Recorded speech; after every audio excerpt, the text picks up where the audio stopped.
급한 불은 끄신 거니까. 네. 해서 선생님도 막 이제 나 당장 내일 이런 거는 이제 초조한 건 없어지셔서 그때부터는 네. 이제 뭐 제가 굳이 연락을 해본 적은 없어요. 네. 그리고 바로 이제 등기를 하면서 인도명령 신청을 보통 하니까 인도명령 신청한 거 집행을 이제 신청을 했죠. 인도명령 송달은 여기 다 된 거예요. 네. 송달은 신청하면 그때 송달은 갔고 법원 가서 집행 신청했고요. 바로 하신 거고. 네. 절차가 한 기간이 어느 정도 됐어요?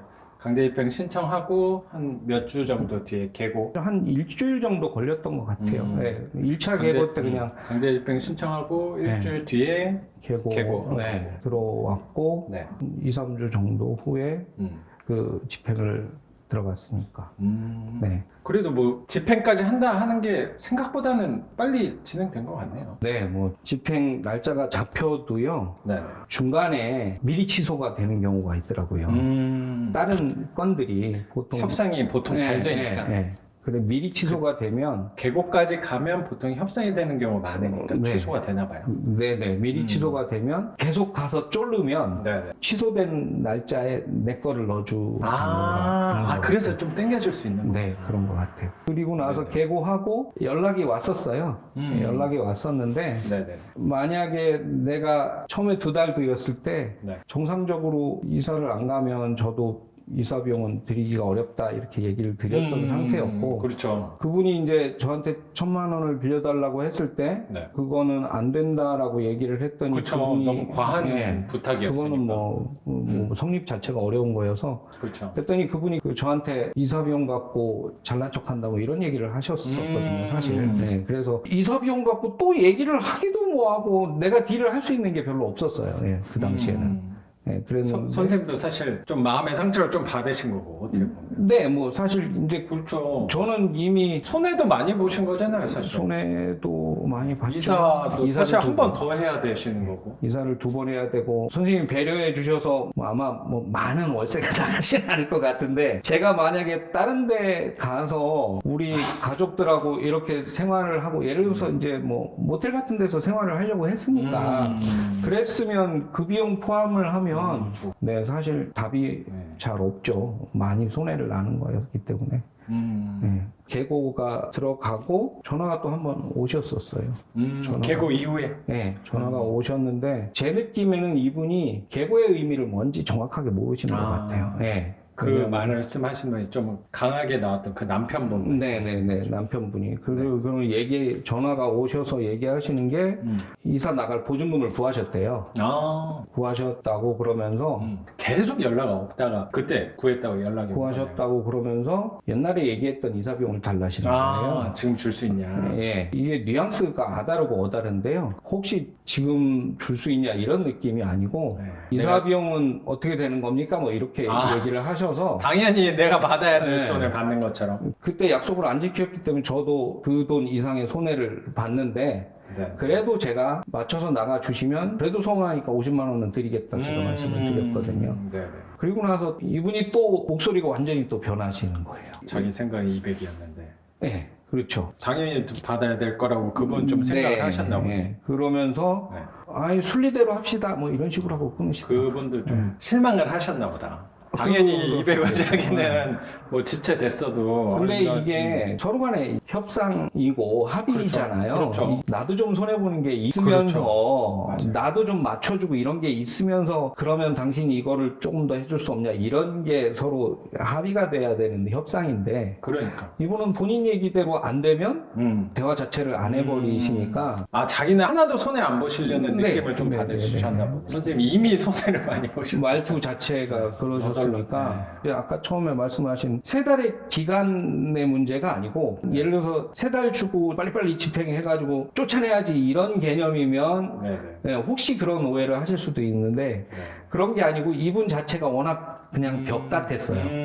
네, 그래서 그거 아니면 방법이 없었고 저도 사실 선생님 댁에서 이렇게 손해를 끼칠 수도 없는 상황이기도 하고 예, 그리고 선생님 댁 안방에 짐을 그냥 좀 싸놨는데 사실 생활은 안 돼요. 저희 있던 가구들이 그냥 막 그쵸, 방에 그쵸. 쌓여 있어서 그쵸. 생활이 안 되고 제 집이 그래서 사실 좀 협소해서 이제 뭐 예전 집에 있던 물건들이 좀 크니까 네. 워낙 벽 같으신 분이라 제가 그냥 집행을 언제 날짜가 잡혔길래 그냥 해주세요 그랬어요. 아, 네. 네. 협상을 떠나서 얘기가 안 되시는 분이니까 네, 그럴 때는 그랬죠. 당연히 뭐 법원의 도움을 받아야죠. 예, 방법이 없더라고요. 예를 들어서 이제 이게 말이라는 게 왔다 갔다 하면서 뭘 도출을 하고 합의점을 끌어내야 되는데 본인 얘기대로 안 되면 전화 끊어버리시고 연락 안 오시고 이러니까. 아, 그 협상을 듣고 그러신 분들 계세요. 그냥 끊어봐. 근데 이제 중요한 건 분명히 칼자루를 제가 지고 있는데 그러니까 맞아. 그분이 사실 그분이 그러니까 협조를 해주셔야 되는데. 예, 제 입장에서는 차라리 언제까지 해달라 이러고 나서 그때까지 나가겠다 이렇게 얘기가 되면 네. 되는데 보증금이 생겼으니까 예를 들어서 6월 8일까지 나가겠다고 그랬어요 처음에. 그러면서 이사 비용 얘기를 하셔서 제가 네. 아니 이제 와서 이사비 얘기를 하시면 어떡하냐 그렇죠, 이렇게 그렇죠. 얘기를 하고 그러고 나서 이제 순리대로 하겠다 이러면서 8일날 또 약속을 또 깨신 거거든요. 예, 그러고 나서 말씀이 없으세요. 예, 그냥 그래서 사실 명도를 진행하게 됐죠. 강제 집행을 하기로 날짜를 잡았잖아요. 제가 항상 저 전부터 같이 가드린다고 했는데 뭔가 일정이 밀려가지고 뭔가 잘 안 맞았어요. 그래서 제가 좀 늦게 가게 됐거든요. 그래서 선생님이 혼자 일단 가시기로 했는데 그 전날 밤에 선생님이랑 잠깐 통화했던 게 기억이 갑자기 나서 선생님이 마음이 너무 불편하시니까 이거 뭐 법대로 순리대로 하는 게 맞긴 한데 얘기가 협상이 안 되니까 네. 근데 어쨌든 뭔가 불편하잖아요. 네. 네. 그러니까 선생님도 마음이 불편하셨어요. 이게 제가 보기에 제가 마음이 안 좋았던 거는 아드님하고 사모님하고 너무 내가 보니까 안 되는 거예요. 집안의 가장이니까 남편분이 이제 이런 사태를 그려줬을 것 같은데 네네. 아내분하고 아들은 예, 마음이 안 좋기도 하고 네네. 어쩔 수 없이 내 입장에서 안 할 수는 또 그렇죠. 없는 입장이어서 맞아요. 선생님이 뭐 다 돈적인 것도 그렇고 뭐 시간적인 것도 그렇고 뭐 충분히 사실 많이 드린 편이라고 저는 생각을 했는데 어쨌든 안 지키셨는데 뭐. 사실 처음에는 그랬거든요. 사실은 순화해서 얘기를 하지만 이사비 준다고 잘난 척한다 뭐 이런 식으로 얘기를 해서 제 뜻하고는 정말 또 너무 다른 방향으로 가니까 아 그렇게 생각을 할 수도 있겠구나 이런 생각이 들었죠. 내 돈 주면서도 괜히 마음이 불편한.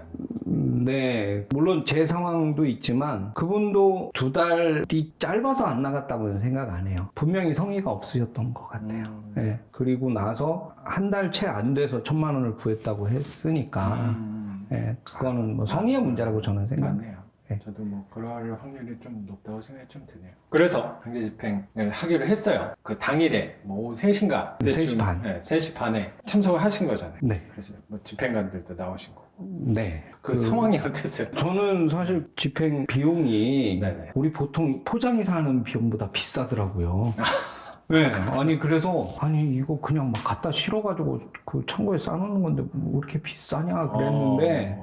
보니까 인부들이 네. 10명이 넘게 오시더라고요. 아, 그렇구나. 보통 이사 때는 뭐 많아야 한 4-5명인데 그렇죠. 10명, 10명 10명이 넘게 오시고 비쌀만 하네. 빨리 해야 되니까. 네, 빨리 해야 되니까 그런 것 그렇구나. 같더라고요. 그래서 좀 떨렸겠어요. 네, 그분들 서 있는데 그러니까 선생님 결정에 내가 집행당하는 느낌이고 꼭 남한테 무슨 그러니까 단두대 소개하는 그런 그럴 느낌이면서 느낌이 좀 드네요. 네, 차라리 아무도 없거나 아니면 내가 그 사람들을 안 보거나 맞아요. 그러면 아마 집행을 그나마 좀 하기가 마음이. 좀 덜 부담스러웠을 건데 그러고 나서 시간이 됐는데 원래는 사모님만 계셨던 것 같은데 네. 남편분이 이제 장사를 시장에서 하시는데 아, 네. 오셨는 모양이에요. 사실 남편분 오시고 제가 들어왔는데 네네. 굳이 또 집행관들이 두 분이 가서 잠깐 얘기할 시간을 주더라고요.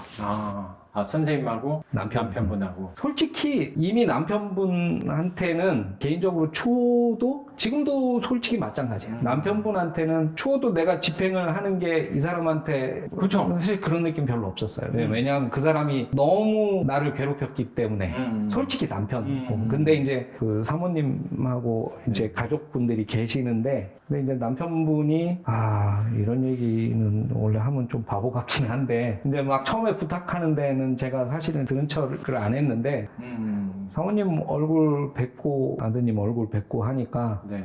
계속 봐달라고 또 얘기를 하시는 거예요. 그래서 사모님은 사실 끝까지 말씀 안 하셨어요. 제가 봤을 때는 사모님도 처음에 그냥 약속을 지키고 싶으셨을 거예요.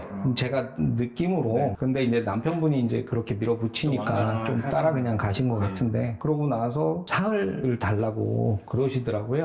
그래서 선생님 그 남편분하고 얘기하시다가 남편분이랑 처음에 얘기를 했는데 네. 사실 봐줄 생각이 별로 없었어요. 네, 근데 사모님 나오셔서 네. 그 표정 보는데 아드님이랑 네네. 표정 보는데 그냥 내가 더 한번 바보 되는 게 낫겠다. 네.